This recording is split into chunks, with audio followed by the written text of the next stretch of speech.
परम पूजनीय हमारी माताओं और बहनों, धर्म और राष्ट्र प्रेमी सभी सम्मानीय सज्जनों, आत्मवर विद्यार्थी भाइयों और बहनों, मॉडर्न हिस्ट्री के मुताबिक इस संसार में सिविलाइजेशन का आरंभ लगभग 5000 ईयर 5000 बरस से हुआ। लेकिन आज पूरे दुनिया के विद्वान इस बात से सहमत हैं, मोहनजोदड़ो और हड़प्पा की सभ्यताओं के अवशेषों के अध्ययन के अनुसार सारा विश्व इस बात से मानने के लिए तैयार हुआ है कि इस पृथ्वी पर मनुष्य की सभ्यता लगभग 21,000 वर्ष से विकसित हुई है। लेकिन मैडम मेरी क्यूरी, जो रेडियम की आविष्कारक थी, दुनिया की प्रसिद्ध वैज्ञानिक थी, उनके रिसर्च के मुताबिक इस पृथ्वी को बने लगभग 2 बिलियन ईयर्स 2 अरब बरस हो गए और सारे संसार में चौंकाने वाली घटना उस समय हुई जब नासा के वैज्ञानिकों ने एडम ब्रिज का चित्र खींचकर, समुद्रम सेतु का चित्र खींचकर और अपनी वेबसाइट पर रखा और कहा ये पुल लगभग 17.5 लाख वर्ष पुराना होगा। तो उस समय सारी दुनिया की धार्मिक मान्यताओं और ऐतिहासिक सोचों का अंत होना प्रारंभ हुआ। लेकिन पूरे विश्व के दबाव के बाद नासा के कुछ वैज्ञानिकों को अपने उद्देश्य से पीछे हटने के लिए विवश होना पड़ा। आज ऐतिहासिक और तत्वों की खोज के मुताबिक सारा विश्व इस मानने के लिए सहमत हो रहा है कि पृथ्वी की आयु लगभग 4 अरब बरस 4.6 बिलियन ईयर्स, आज का विज्ञान इसे मानने के लिए सहमत अब हो रहा है। मेरे भाइयों और बहनों, सृष्टि के आदि में एक ही धर्म था, एक ही भाषा थी, एक ही जाति थी। यह बात हमारी नहीं है, यह बात पवित्र बाइबल ग्रंथ के अंदर लिखा गया है। बाइबल में लिखा है कि जब ये संसार बना तो उस समय एक ही जाति थी, एक ही भाषा के लोग थे और दुनिया में एक ही धर्म था। इसी तरह से जंदावस्था के विद्वानों ने भी अपनी कमेंट्री इसी प्रकार से किया और मूसा साहब ने इसी बात को फरमाया कि दुनिया के अंदर एक ही धर्म, एक ही भाषा और एक ही जाति के लोग रहते थे। प्रसिद्ध इतिहासकार इस्लाम के वस्साफ साहब ने तारीखे वस्साफ के अंदर ये बताया, अगर दावा कुनूम की जन्नत दर हिंद अस्त मुताजिम मिसोची जन्नत बजाते खुद मुकब्बिल उनस्त। अगर मैं दावा करूं कि स्वर्ग हिंदुस्तान में है तो आप आश्चर्य मत करो, क्योंकि स्वयं स्वर्ग भी हिंदुस्तान की समानता नहीं कर सकता है। इसी प्रकार से सेंट्रल एशिया का देश है उज्बेकिस्तान। उज्बेकिस्तान की राजधानी है ताशकंद।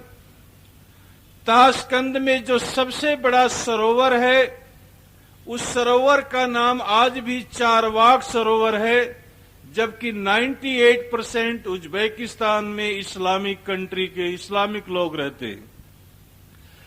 विश्व की सबसे बड़ी इस्लामिक कंट्री, उसका नाम इंडोनेशिया है, लेकिन इंडोनेशिया के पार्लियामेंट के सामने 7 घोड़ों से जुता हुआ रथ, उस पे अर्जुन और कृष्ण की प्रतिमा बनाकर उन्होंने अपनी पार्लियामेंट के सामने लगा रखा है और उन्होंने अपनी पार्लियामेंट के अंदर मनु की स्टैचू लगा रखी है। और जकार्ता का जो सबसे बड़ा एयरपोर्ट है, उस एयरपोर्ट का नाम उन्होंने गरुड़ रखा हुआ है और वहां आज भी इंडोनेशिया की भाषा में आर्मी को युद्धधर्मी और पोस्टमैन को पत्रवाहक कहा जाता है। तेल अबीब का जो सबसे बड़ा होटल है इजराइल में, उस होटल का नाम राम है। भारत तो बहुत सीमित था। भारत इसलिए सीमित था, हम सुनते हैं प्राचीन काल में अश्वमेघ यज्ञ हुआ करते थे और अश्वमेघ यज्ञ में जहां घोड़ा दौड़ा दिया जाए, जहां जहां घोड़ा वहां वहां राजा का राज्य होता था। तो घोड़ा एक दिन में 20 मील से ऊपर तो जा नहीं सकता।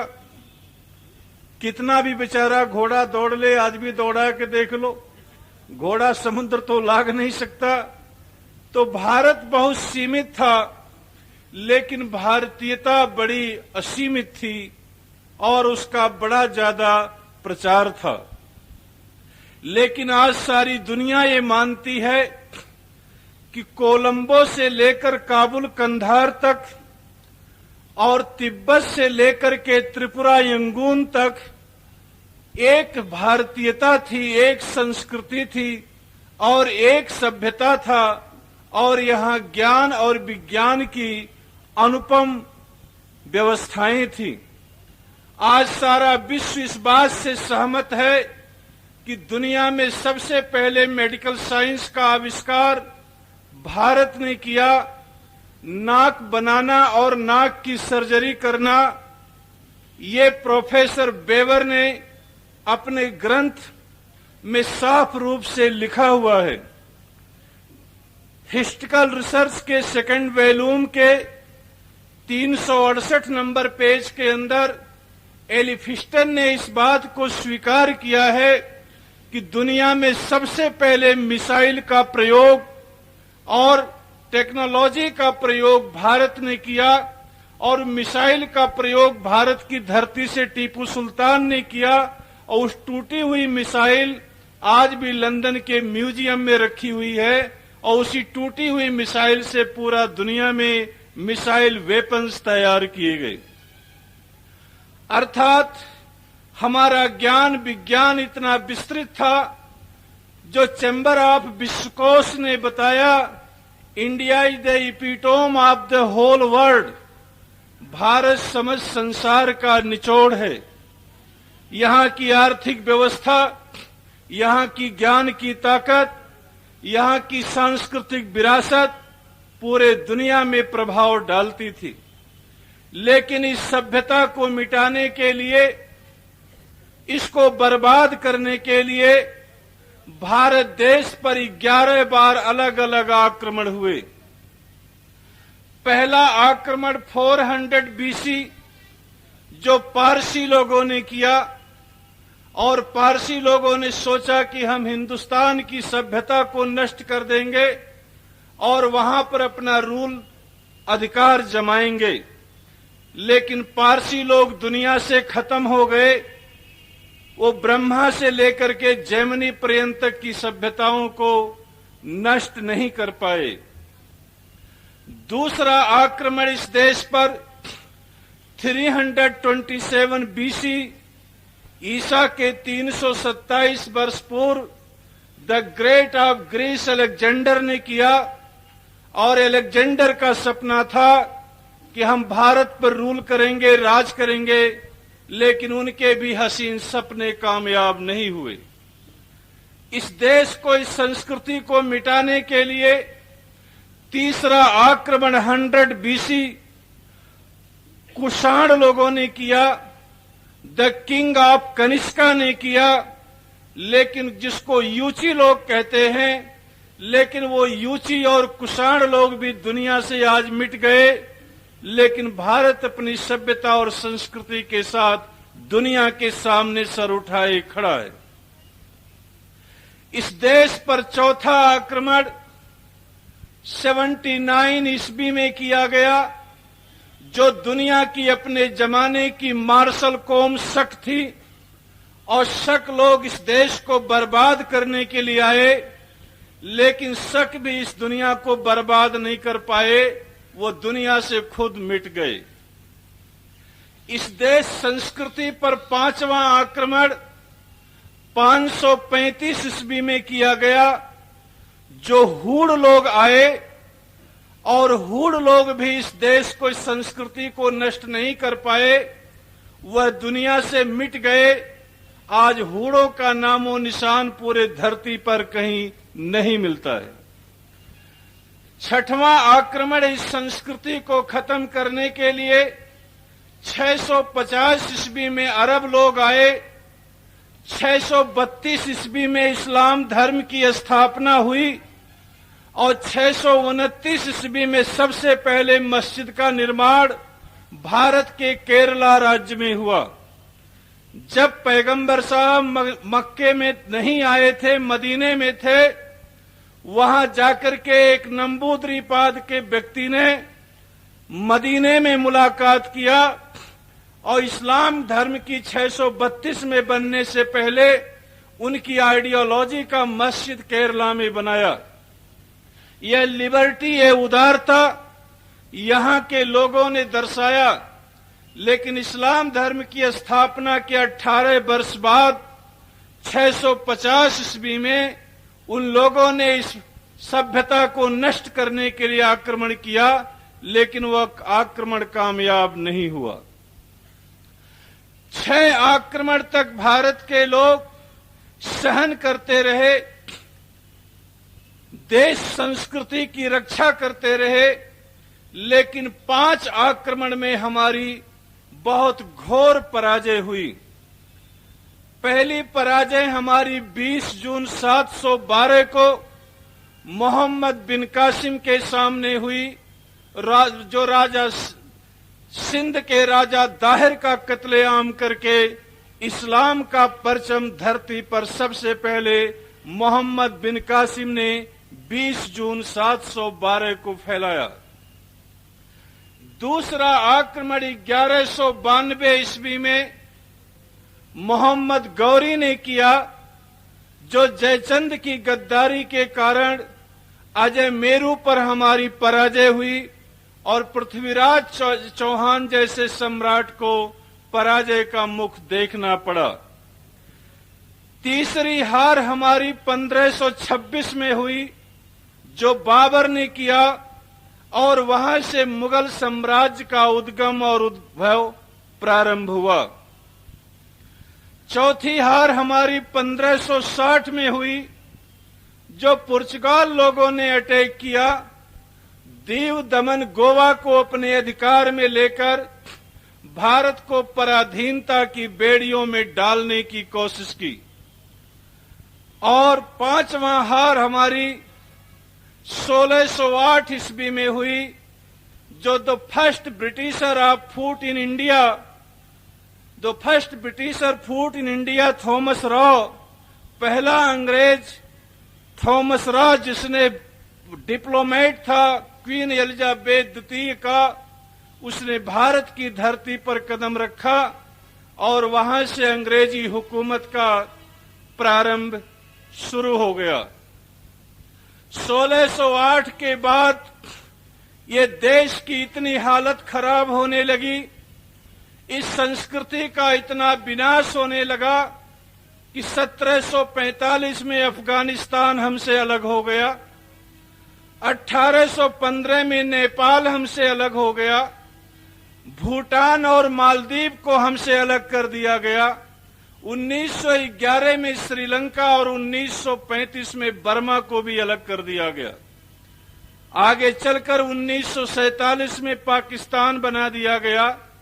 इस धरती पर एक ही देश ऐसा है जो नाजायज देश है, उसका नाम है पाकिस्तान, जिसकी न कोई संस्कृति है, जिसकी न कोई हिस्ट्री है और न जिनकी कोई सभ्यता है। लेकिन वह नाजायज देश भी हमारे इस धरती पर लोगों ने बनाने की कोशिश किया। हमारे संस्कृति में इतनी गिरावट आ गई, जो ज्ञान का उपासक ये देश था, वो ज्ञान को अंधकार में डाल दिया गया और लोगों ने किस्से कहानी सुनाने लगे कि वेद रूपी जो ज्ञान था उसको शंकासुर नाम का राक्षस धरती से पाताल लोक में लेकर के चला गया।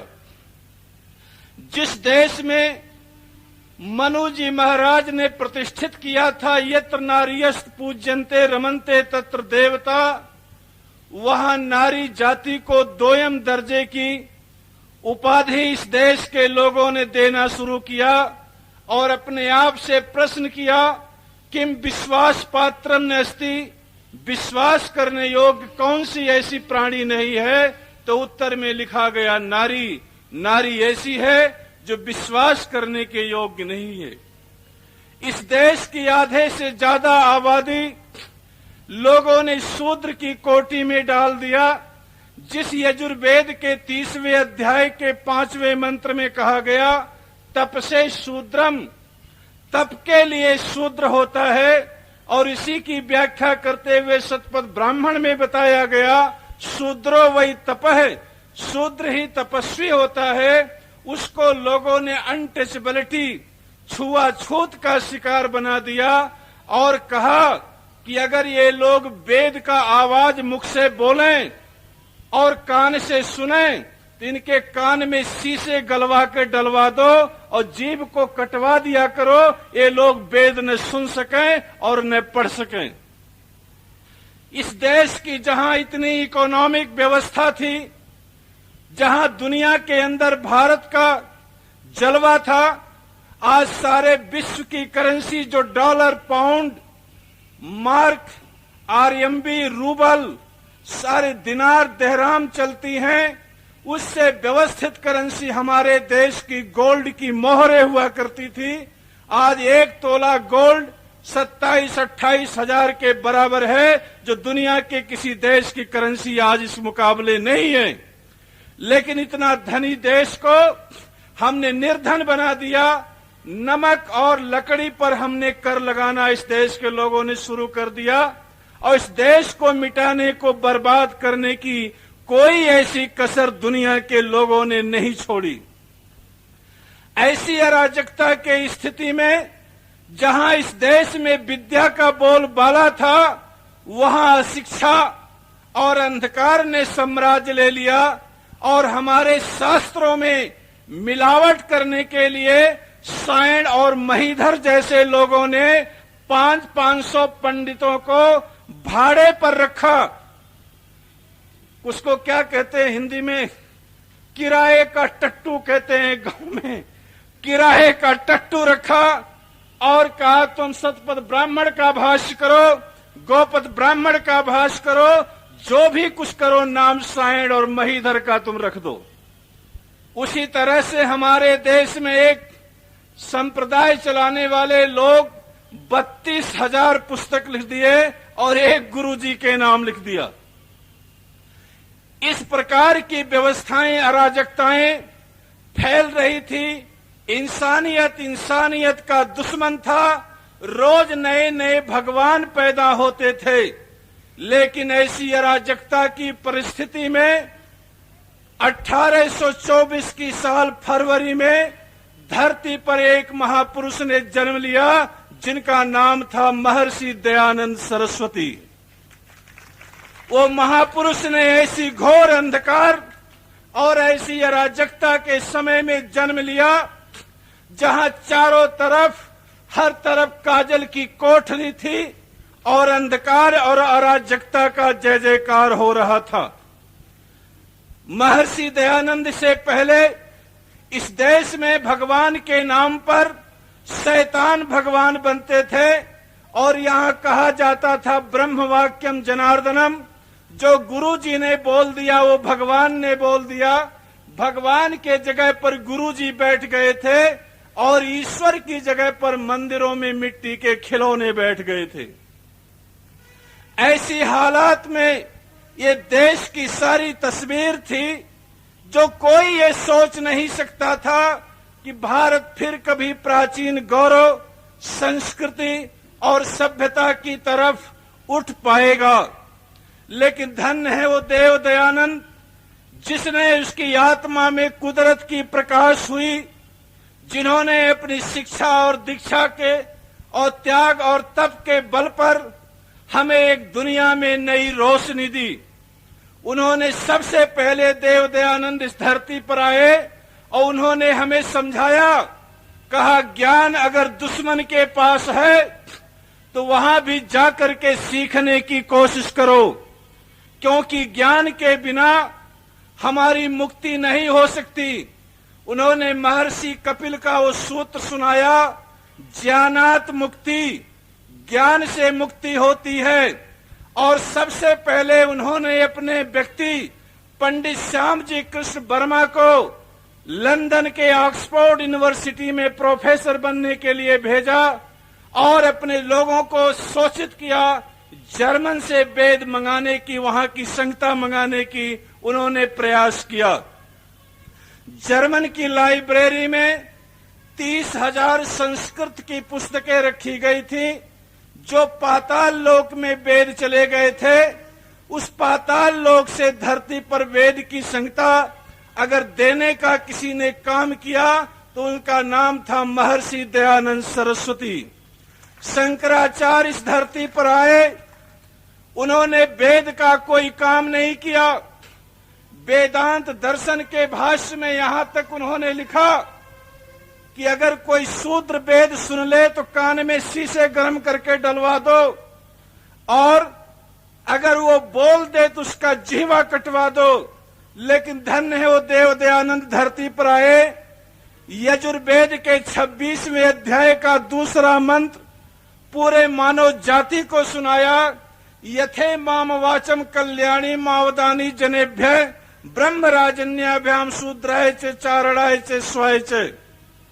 अर्थात ये परमात्मा की देव वाणी केवल ब्राह्मणों के लिए नहीं है, इस धरती के जितने भी मानव हैं उन सारे मानव जाति के लिए वेद रूपी ज्ञान है, और सभी को पढ़ने के लिए दरवाजे उन्होंने खोल दिया। जब हमारे महापुरुष एक तरफ कह रहे थे कि स्त्रियों को वेद पढ़ने का अधिकार नहीं है, स्त्रियां यज्ञोपवीत नहीं पहन सकती, उस समय महर्षि दयानंद ने कहा हमें ऋग्वेद ये शिक्षा देता है, स्त्री ही ब्रह्मा बभूवित, स्त्री को ब्रह्मा बनने का अधिकार है। स्त्री तो गृहस्थ रूपी यज्ञ की ब्रह्मा है। और स्त्रियां कैसी हैं? उन्होंने अथर्ववेद का मंत्र सुनाया, शुद्धा पूता योषितो यज्ञिया इमाः। स्त्रियां शुद्ध हैं, पवित्र हैं, यज्ञ स्वरूप हैं। यह सम्मान अगर धरती पर किसी ने दिया तो ऋषि देव दयानंद ने आकर के दिया। यहां से पहले जो संप्रदाय के लोग थे, बाइबल के मानने वाले लोग कहा करते थे ईसा स्त्री के अंदर सोल आत्मा नहीं होती, ये मिट्टी का पुतला है, उसको अंगुली को काट कर आदम ने छिड़क दिया खून, ये जिंदा हो गई, ये ऐसो आराम की चीज है, इनमें आत्मा नहीं होती। इस्लाम के मानने वाले लोग कहा करते थे कि ये तो खेतियां हैं, उनको जैसा जो तो वो फ्री लाइसेंस हैं, लेकिन कोई खेती बना रहा था, कोई आत्मा नहीं बता रहा था। अगर सम्मान और इज्जत का नाम स्त्री जाति को किसी ने दिया इस धरती पर, उसका नाम महर्षि दयानंद था। और ये महर्षि दयानंद की त्याग और तप और यूरोप में मैडम मील की क्रांति आज सारे दुनिया के अंदर मैं कहता हूं, जिस कुरान शरीफ के अंदर स्त्रियों को राज करने का हक नहीं था, शासक बनने का हक नहीं था, उसी इस्लामिक कंट्री पाकिस्तान बांग्लादेश में स्त्रियों ने शासन करके दिखला दिया।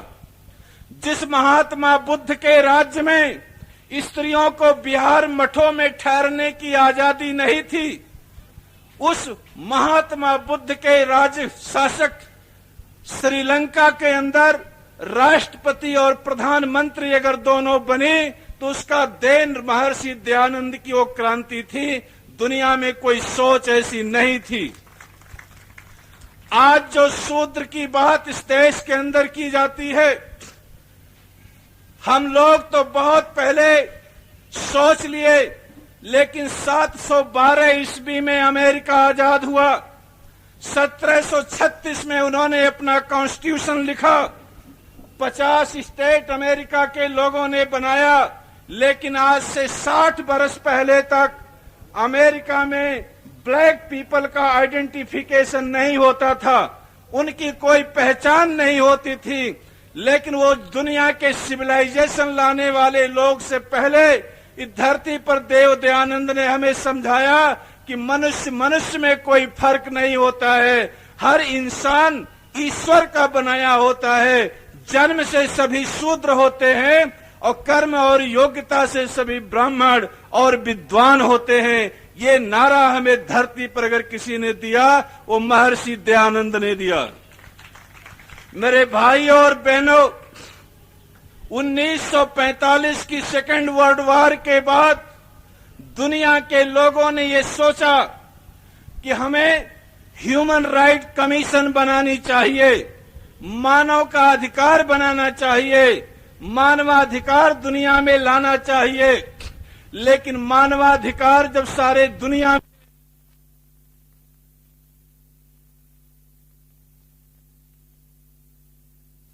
कॉन्स्टिट्यूशन बनने से पहले 1875 में आर्य समाज बनाकर डेमोक्रेसी की नींव धरती पर रखी है, तो देव दयानंद ने रखी है। जो आजादी के लिए प्रजातंत्र की नींव रखी, वो दयानंद ने हमें आकर के दिया।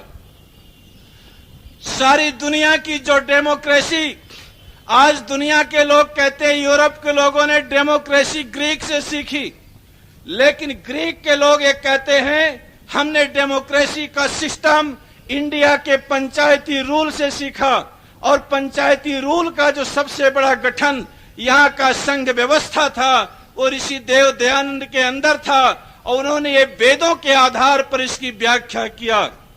हमारे देश के लोग संप्रदाय के नाम पर, मजहब के नाम पर, जाति के नाम पर अलग अलग बंटते जा रहे थे, लेकिन यजुर्वेद के 10वें अध्याय के दूसरे मंत्र का अनुसरण करते हुए ऋषि दयानंद ने हमें शिक्षा दिया, राष्ट्रदा राष्ट्रम मेदेहि, हमें राष्ट्र चाहिए। दुनिया के लोग प्रार्थना करते थे कि हमें मुक्ति चाहिए, भगवान का दर्शन चाहिए, हमारे पाप माफ होने चाहिए। हे अल्लाह, हमारे पाप माफ कर दो, हमें जन्नत दिला दो। कोई बाइबल में प्रार्थना करता था हमको स्वर्ग मिल जाए, लेकिन धरती पर सबसे पहले आर्याभिविनय नाम की पुस्तक लिख के दयानंद ने हमें कहा कि स्वर्ग इस धरती पर है, और चक्रवर्ती साम्राज्य की कामना अगर किसी महापुरुष ने किया, इस धरती पर पहले देव दयानंद ने किया। जिस समय हमारे देश के मिस्टर गांधी और बाल गंगाधर तिलक, ये स्वराज शब्द उनके जीवन की कल्पना भी नहीं थी। 1924 की साल में लखनऊ में बाल गंगाधर तिलक साहब ने कहा, स्वतंत्रता हमारा जन्म सिद्ध अधिकार है। लेकिन 1875 में ऋषि दयानंद ने सत्यार्थ प्रकाश लिखकर ये हमें बताया कि स्वराज्य की कीमत और स्वराज्य की व्यवस्था क्या चीज है। दयानंद खाली मानव के हितैषी नहीं थे, महर्षि दयानंद प्राणी मात्र के हितैषी थे। सबसे पहले उन्होंने अपने जिंदगी पर कोई कलम उठाई तो उन्होंने पशुओं के ऊपर कलम उठाई, मानव के ऊपर उन्होंने कलम नहीं उठाई। और सबसे आखिरी कलम उन्होंने जिंदगी में उठाया तो भी गाय के नाम पर उठाया। सबसे पहली पुस्तक लाइफ की उन्होंने गौकरुणा निधि लिखी, और जीवन की सबसे आखिरी कलम उन्होंने राजा मसूदा को पत्र लिखा और गाय के हत्या को रोकने के लिए प्रयास करने का काम किया। कितने लोगों का हस्ताक्षर करवाकर उन्होंने विक्टोरिया को दिया, और पशुओं की रक्षा करने के लिए हमारा फूड कैसा हो, हमारा आचरण कैसा हो, ये शिक्षा बताने के लिए दयानंद ने काम किया। हर धर्म और संप्रदाय मजहब के लोग हमारा धर्म भ्रष्ट कर रहे थे, आकर के कहते थे हम तो बिल्कुल मिट्टी के कच्चे घड़े थे, हिंदू अपने घर से निकल सकता था, जाने के लिए चारों तरफ से दरवाजे खुले थे, हम ईसाई बन सकते थे, हम मुसलमान बन सकते थे, हम यहूदी पारसी बौद्ध बन सकते थे, लेकिन आने के दरवाजे बंद थे।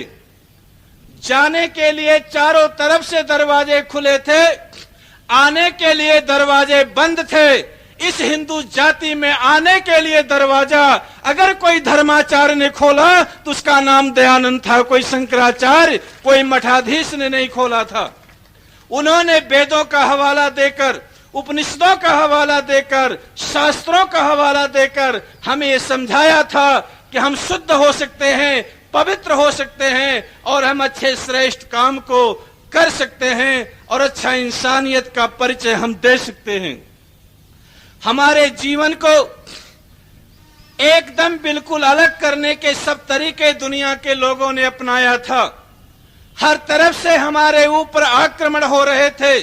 अपने अपने धर्म ग्रंथ और मजहब का लोग दुनिया में खूबियां उठा रहे थे, लेकिन नाथूराम शर्मा के शब्दों में मैं इतना कहना चाहता हूं, पोल खुलते ही पुराणों का महात्म घट गया, दम घुटा तो रेत का छलबल जुबूरी कट गया, जी जिलाए अंजील का दिल बाइबल का फट गया, सामने कुरान के ले वेद चारों अड़ गए, मार मंत्रों की पड़ी पर आयतों के झड़ गए, डूब कर गहरे दलायत में गपोड़े सड़ गए, कुल हदीसों की कहानी सब भंवर में पड़ गए। वह दयानंद की एक ऐसी दया थी जो सारे दुनिया में कुरान फैल रहा था, सारी दुनिया में ताकत स्लेब चल रहे थे। दयानंद ने धरती पर आकर कहा तुम्हारा बिस्मिल्लाह ही झूठा है। सबसे पहले कमेंट्स करने के लिए कहा तुम्हारी शुरुआत होती है बिस्मिल्लाह रहमान रहीम, और सबसे पहले कलम उठाकर कहा कि तुम्हारा बिस्मिल्लाह ही झूठा है। चूंकि खुदा करते हैं, शुरू करते हैं हम उस खुदा के नाम पर, तो अर्थात खुदा का बनाया हुआ ये कुरान नहीं है। जो दयानंद ने उस समय कहा था, वो 2007 की साल में अमेरिका की महान इस्लामिक स्कॉलर ने ये बात कहा कि पैगंबर ही वाज इलिटरेट, वो न लिख सकते थे न पढ़ सकते थे, तो क्या गारंटी है जो व्यक्ति लिख नहीं सकता, पढ़ नहीं सकता, उसकी बोली हुई बात कुरान हो सकती है। जो दयानंद जी ने 1875 में उठाई थी, आज उनके समर्थन में इस्लाम के लोग 2007 में आए। आप 22 अप्रैल 2007 को न्यूयॉर्क टाइम्स उठाकर इंटरनेट से देख लीजिए, इरशाद बांजी ने जो कमेंट्स किया है वो दुनिया की आंखें खोलने वाली हैं। आज उन्हीं की दया के कारण अलग अलग प्रकार के कमेंट्स दुनिया में फैलने लग गए और लोगों को सोचने की व्यवस्था आ गई। जो उन्होंने दयानंद ने हमें सोच दिया था, उस सोच का आधार कितना व्यापक और कितना विकसित था हम कल्पना नहीं कर सकते हैं। जिन ईसाई लोगों ने अपने धर्म की तारीफ करते हुए नहीं थकते थे, जो प्रोफेसर मैक्स मूलर ने संस्कृत इसलिए पढ़ी थी कि हम हिंदुस्तान की सभ्यता को नष्ट कर सकें, प्रोफेसर बेवर, मूर, एलिफिस्टन जैसे लोगों को तैयार इसलिए किया गया कि हम भारतीय साहित्य का विनाश कर सकें, लेकिन दयानंद की ऋग्वेद आदि भाष्य भूमिका को पढ़कर हिस्ट्री ऑफ संस्कृत लिटरेचर के पेज नंबर 136 में प्रोफेसर मैक्स मूलर साहब ने स्वीकार किया वो दयानंद एक ऐसा महापुरुष था जिसने सही मायने में वेद को समझा था और संस्कृत का प्रकांड पंडित और विद्वान था। वह मैक्स मूलर की धारणाएं बदल गई, वह पादरियों की सोच को बदल गई, लेकिन वह सोच दयानंद ने ला करके हमें दिया जो ज्ञान का अनुपम भंडार और अनुपम खजाना हमारे लिए दिया। वो पहले व्यक्ति थे जो भाड़े के आदमी नहीं रखे। उन्होंने अपने हाथ से अपनी पुस्तकों को लिखा, परिश्रम किया, इतना अध्ययन किया और 1875 की साल में एक ग्रंथ हमको लिया, उसका नाम था सत्यार्थ प्रकाश, जिसमें 327 ग्रंथों का हवाला, 1445 श्लोकों और वेद मंत्रों का हवाला हमें अलग अलग प्रकार से दे करके हमें समझाने की कोशिश किया कि हमारा धर्म कैसा धर्म है।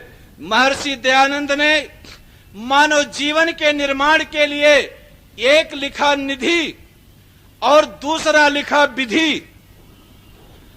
मनुष्य के जीवन को चलाने के लिए सबसे पहले चाहिए खजाना। महर्षि दयानंद ने हमें समझाया कि हमारी जो इकोनॉमिक व्यवस्था है वो फार्मिंग आधारित, पशु आधारित होना चाहिए। आज दुनिया के लोगों को समझ में नहीं आया, लेकिन 1992 में जो रियो शिखर सम्मेलन हुआ, हमारे देश के prime minister P V Narasimha Rao ji ने उसमें भाग लिया। सारे विश्व के विद्वानों ने कहा कि 21वीं शताब्दी में कौन सा कंट्री एम्पायर स्टेब्लिश करेगा। तो उन्होंने बताया कि जिसके पास जल, जंगल और जमीन, ये 3 व्यवस्थाएं होंगी, वह दुनिया की सबसे विकसित कंट्री होगी। ये 92 की रियो शिखर सम्मेलन की रिपोर्ट, मैनिफेस्टो आप लोग पढ़ लीजिए। आज सारे दुनिया में फूड ग्रेन क्राइसिस इसलिए हो रही है कि 30% लैंड के अंदर आज बायोफ्यूल फार्मिंग शुरू हो गई है। बायोफ्यूल फार्मिंग शुरू होने के कारण ग्रेन का उत्पादन कम हो गया। आज सारी दुनिया में न्यूक्लियर वेपन का जय जयकार हो रहा है। लेकिन अगर दयानंद की पॉलिसी को हम मान लेते तो आज पूरे दुनिया में वीटो पावर का अधिकार हमारा होता। चाइना में जितनी फार्मिंग लैंड है उससे 1.96% लैंड हमारे देश में बेस्ट लैंड है। अमेरिका के जितना क्षेत्रफल लैंड का है उसमें 11% लैंड में फार्मिंग कर सकते हैं, लेकिन हमारे देश की जितनी लैंड है उसमें हम 53% लैंड में फार्मिंग कर सकते हैं। दुनिया के लोगों को खाना चाहिए, अनाज चाहिए। 92 में जब रियो शिखर सम्मेलन हुआ, उस समय इजराइल के फॉरेन मिनिस्टर बाद में प्राइम मिनिस्टर बने थे, उनका नाम था mister Ariel Sharon. Ariel Sharon ने, हमें आपको पेपर पढ़ा होगा, कहा था उन्होंने, अगर 1% इंडिया का लैंड हमको मिल जाए और 1% इंडिया के फार्मर मिल जाए तो पूरे दुनिया को हम गारंटी दे सकते हैं, पूरे दुनिया के लोग भूखा सो करके तो उठेंगे लेकिन शाम को भूखा नहीं सोएंगे। भारत की 1% लैंड और 1% जो है ये किस फार्मर की व्यवस्था। हमारे देश में मान्यता थी कि रानी के पेट से पैदा हुआ बालक राजा बनेगा, लेकिन धन्य है वो देव दयानंद धरती पर आया, कहा किसान अन्नदाता वो राजाओं का राजा है। किसानों की इज्जत बढ़ाने के लिए, मजदूरों का इज्जत बढ़ाने के लिए अगर किसी ने धरती पर काम किया तो वो देव दयानंद थे, दूसरा कोई मसीहा यहां नहीं आया था। उनका अनुसरण करके लोग आगे आए। जो इज्जत की पगड़ी उन्होंने किसानों के सर पर पहनाई, जिन्होंने मजदूरों के सर पर पहनाई, जिन्होंने महिलाओं को इज्जत दिया, जिन्होंने बच्चों को इज्जत दिया, वह सोच कोई नहीं सकता था। सबसे पहले शिक्षा का प्रचार और शिक्षा की व्यवस्था, संस्कार और सभ्यता की व्यवस्था धरती पर अगर कोई लाया तो उसका नाम था महर्षि दयानंद सरस्वती। ये हम नहीं कहते हैं, आज सारी दुनिया उनके रास्ते पर चलने के लिए विवश होगी। चूंकि सत्य का रास्ता कुछ दिनों के लिए क्लाउड और पर्दे से ढक दिया जाता है, लेकिन उसका अंत नहीं होता। सत्य तो सत्य रहता है, सूर्य सूर्य ही होता है, और वह अपने आप को एक विकसित और परिमार्जित रूप से अपने कार्य को करते रहता है। मेरे भाई और बहनों, ऋषि दयानंद ने जो सबसे बड़ा उपकार यह किया कि जो हमें वेद रूपी ज्ञान दिया, और ये अफसोस है वो ऋषि चारों वेदों का भाष्य नहीं कर पाए, लेकिन हमें इस ऋग्वेदादि भाष्य भूमिका लिखकर हमें ये समझाने में कामयाब हो गए कि ये वेद की यही मूल संहिता है। उन्होंने ऋषियों के ग्रंथ उपनिषद हमें दिए, लेकिन दयानंद से पहले लोग उपनिषदों को वेद मानते थे, ब्राह्मण ग्रंथों को वेद मानते थे, उपवेद को वेद मानते थे। लेकिन वेद की मूल संहिता क्या है, वेद के कितने मंत्र हैं, कितने छंद हैं, कितने सूक्त हैं, ये सारी बात गिनकर हमें ऋषि दयानंद ने समझाया और हमें सही मायने में ईश्वर का विश्वास कराने की कोशिश किया। ऋषि दयानंद से पहले लोग कहते थे ईश्वर 7वें आसमान में, कोई कहता था 4थे आसमान में, कोई मंदिर में उनको कब्जा करा के बिठा दिया था, कहीं गुरु महाराज उसका स्थान ले रखे थे। लेकिन दयानंद ने आकर हमें समझाया, कहा जर्रे जर्रे के अंदर, कण कण के अंदर ईश्वर का वास है। आज सारी दुनिया के लोग ये कहते हैं सेकुलरिज्म की बात करो, सेकुलर फोर्सेस तैयार करो, learning to live together and achieve social cohesion की बात करो। लेकिन जब ये नारा धरती पर नहीं दिया गया था, इससे पहले धरती का सबसे बड़ा सेकुलरवादी व्यक्ति अगर कोई पैदा हुआ था तो उसका नाम महर्षि दयानंद सरस्वती था। वो सेकुलरवादी कैसे थे? उन्होंने पहले आर्य समाज की स्थापना पारसी के घर में किया। मुंबई में जाकर के किसी हिंदू के यहां आर्य समाज नहीं बनाया, किसी आर्य समाजी के घर में आर्य समाज नहीं बनाया। पहला आर्य समाज जाकर उन्होंने पारसी के घर में बनाया और आर्य समाज के 10 नियम और दूसरे आर्य समाज की स्थापना डॉक्टर रहीम खान की कोठी मुसलमान के घर में इस्लाम के छाती पर आर्य समाज का नारा दिया और 10 नियम उन्होंने लाहौर में जाकर बनाया। इससे बढ़कर सेकुलरिज्म पूरे पृथ्वी पर कौन ला सकता है? कौन ऐसा धार्मिक व्यक्ति?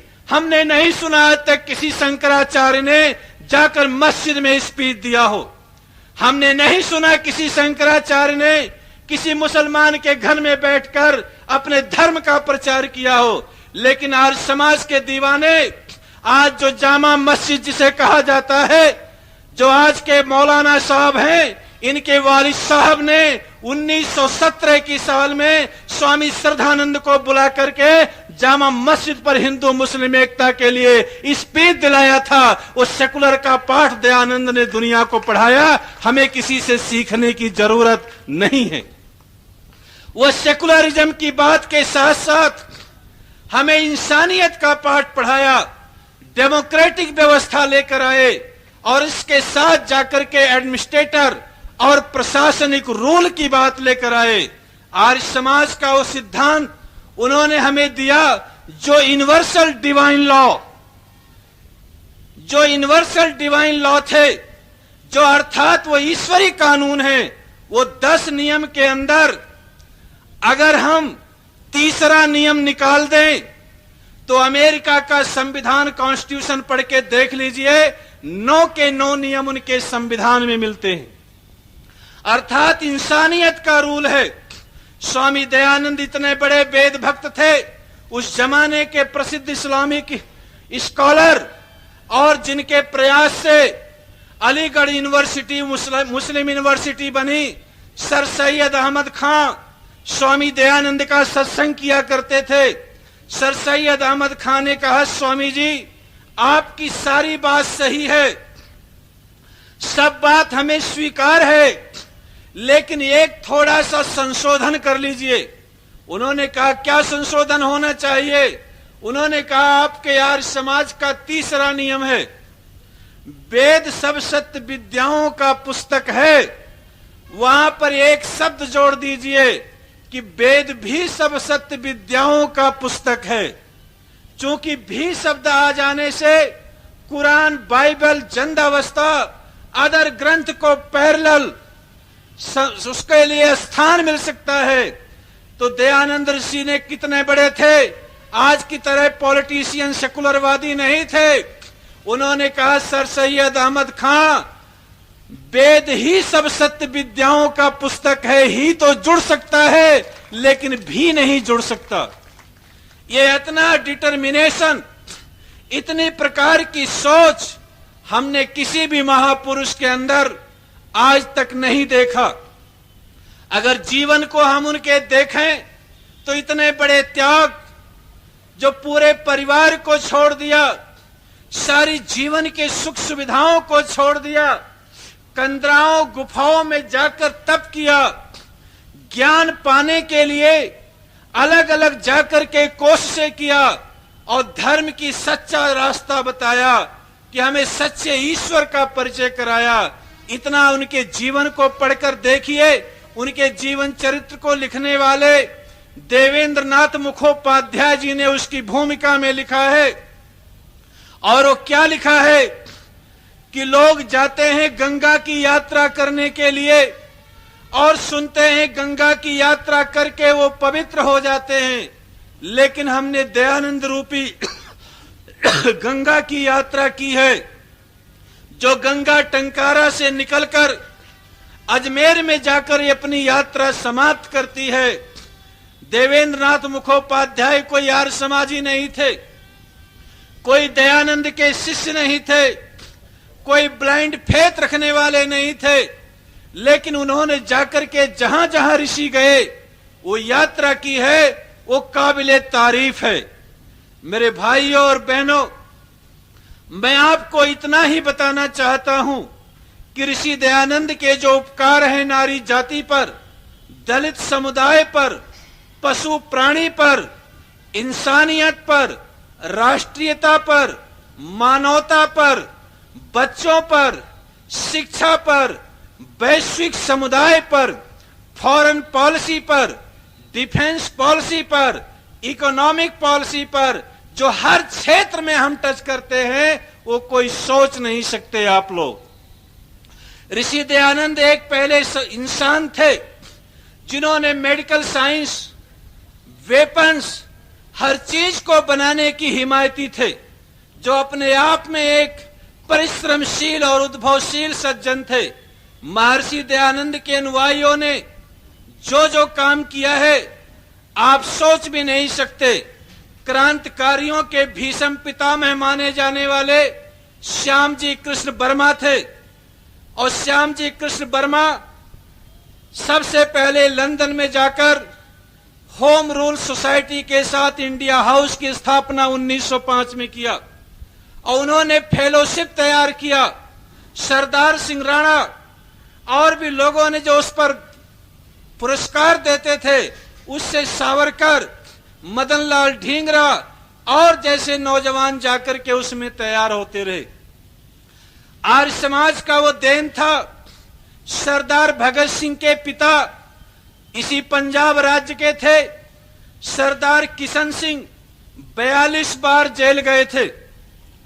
सरदार किशन सिंह की पुस्तक उनके पुत्र कुलतार सिंह हमारे पास आए थे आज से 6 वर्ष पहले। 2 वर्ष पहले उनकी डेथ हो गई, सहारनपुर में रहा करते थे। उस पुस्तक पर सरदार किशन सिंह के सिग्नेचर हैं और उन्होंने सिग्नेचर करके लिखा है सरदार किशन सिंह आर्योपदेशक। वह अपने आप को आर्य समाज का उपदेशक कहलाते थे। भगत सिंह से पहले उनके पिता 42 बार जेल जा चुके थे और उनके दादा सरदार अर्जुन सिंह जो सबसे पहले सिख समुदाय से थे, जो ऋषि दयानंद ने जाकर उनको यज्ञोपवीत दिया था। आप इस हरियाणा में हैं जो आपके आज मुख्यमंत्री हैं, इनके दादा ने सबसे पहले यज्ञोपवीत पहना था। लोगों ने कहा यज्ञोपवीत निकाल दो, उन्होंने कहा सर कट सकता है वो मंजूर है, लेकिन यज्ञोपवीत अब गले से नहीं उतर सकता। अभी मैं सुनकर मैं खुशी हुआ। आज से 3 दिन पहले मैं भाखड़ा नंगल बांध गया था। मुख्यमंत्री जी के पिताजी की डेथ हुई। वो अपनी अस्थियां लेकर अपने पिताजी की अस्थि भाखड़ा नंगल बांध में लेकर गए थे, क्योंकि उस डैम को बनवाने के लिए उन लोगों का उसमें रोल था। तो वहां मुख्यमंत्री ने कलेक्टर से बोला कि कोई यार समाजी पंडित को जरूर बुलाओ, ताकि वेद मंत्र पढ़े बिगर हम अस्थि विसर्जित नहीं कर सकते।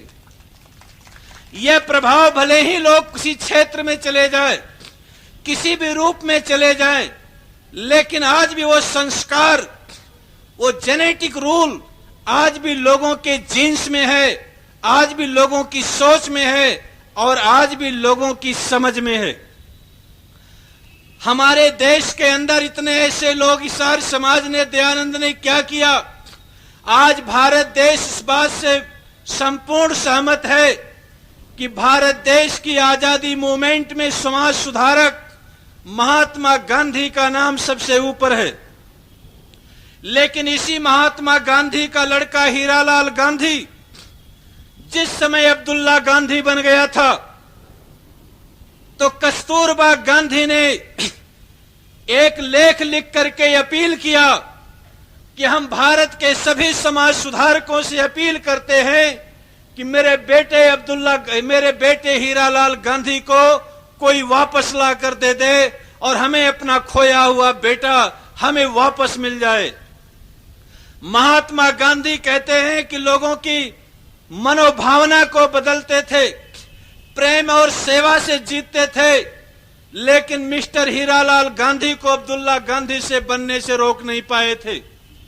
तो उस समय आर्य समाज के विद्वान पंडित शिवशंकर जी ने बड़ी बड़ी दाढ़ी रखी, मौलाना का भेष बनाया, और मुंबई घाट के ऊपर से जाकर शिवाजी पार्क में जिस समय हीरालाल गांधी का सम्मान करने के लिए पूरे देश के मुसलमान जमा हुए, तो हीरालाल गांधी ने स्पीच दिया कि इस जन्म में मैंने कुरान शरीफ नहीं पढ़ पाया, मैं कुदरत से प्रार्थना करता हूं अगला जन्म मुझे मिले, मैं अरबी सीखूं, इस्लामिक मां के पेट से जन्म लूं और कुरान का प्रचार में कर पाऊं। पंडित शिवशंकर जी मंच पर आए, कहा मियां ये तनासुख की बात, पुनर्जन्म की बात कर रहा है, ये यहाँ अपने धर्म का प्रचार कर रहा है, हमारे धर्म की आंख खिल्लियां उड़ा रहा है। सारे मुसलमान लाहौल बला कुब्बत तौबा तौबा करते करते हीरालाल मिस्टर अब्दुल्ला गांधी पर बाइकआउट करते हुए चले गए। सभा खाली हो गई। अकेले में अब्दुल्ला गांधी बैठे थे। पंडित शिवशंकर जी मौलाना का भेष बनाकर गए। कहा मिस्टर अब्दुल्ला गांधी क्या हुआ? बोले क्या करे, न इधर के रहे न उधर के रहे। तो उन्होंने कहा जो किधर का भी नहीं रहता है उसके लिए आर्य समाज के दरवाजे खुले हैं, आप वहां चलिए। और वहां ला करके उनको शुद्ध किया। और वर्धा में जाकर के जिस समय महात्मा गांधी के बेटे को कस्तूरबा को सौंपा गया, तो कस्तूरबा गांधी ने कहा कि अगर आर्य समाज नहीं होता तो आज हमारा बेटा हमारे पास नहीं होता। वह दयानंद की देन थी, वह दयानंद की सोच थी जो अब्दुल्ला गांधी, महात्मा गांधी जैसे रिफॉर्मर के बेटे को हमने बनाया, डूबते हुए को बचाया।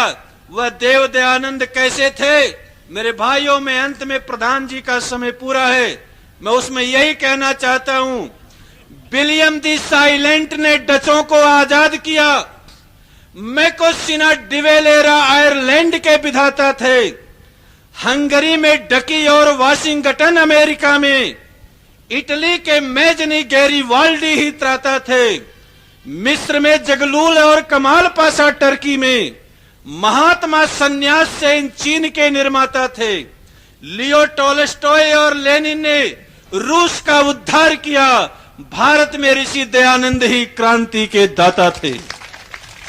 अगर संपूर्ण रूप से होलिस्टिक इंटीग्रेशन अगर इस देश में आया, संपूर्ण क्रांति अगर इस देश में आई, संपूर्ण रूप से मानवता का अगर विकास हो पाया, तो हम महर्षि दयानंद के ऋणी रहेंगे, जिन्होंने हमें इंसानियत का पाठ पढ़ाया। जिस रास्ते पर चलकर हजारों लोगों ने कुर्बानियां दिया, आज ये जो देश आजाद है, जिस आजादी हवा में आप बैठे हैं, जहां की खुशबू में आप बैठे हैं, एक कच्छ से लेकर कोहिमा तक, कश्मीर से लेकर कन्याकुमारी तक, आज वो जो देश है वह देश का नक्शा बहुत सी कुर्बानियों के बाद मिला है। और इस पर बहुत बड़े स्कॉलरों ने कहा है, जो सेक्रीफाइस आर्य समाज के लोगों ने दिया है। कहा जाता है सरदार वल्लभ भाई पटेल इस 565 स्टेट को एक में मिलाने का योगदान दिया, लेकिन सरदार वल्लभ भाई पटेल से 3 स्टेट नहीं मिलते थे। वो थे हैदराबाद, वो थे जूनागढ़ और वो थे कश्मीर। लेकिन हैदराबाद के अंदर जो हिंदुओं ने ये भ्रांति फैला रखी है, आर्य समाज हिंदुओं का दुश्मन है, आर्य समाज हमारा खंडन करता है, आर्य समाज हमारी दुकानें बंद करता है।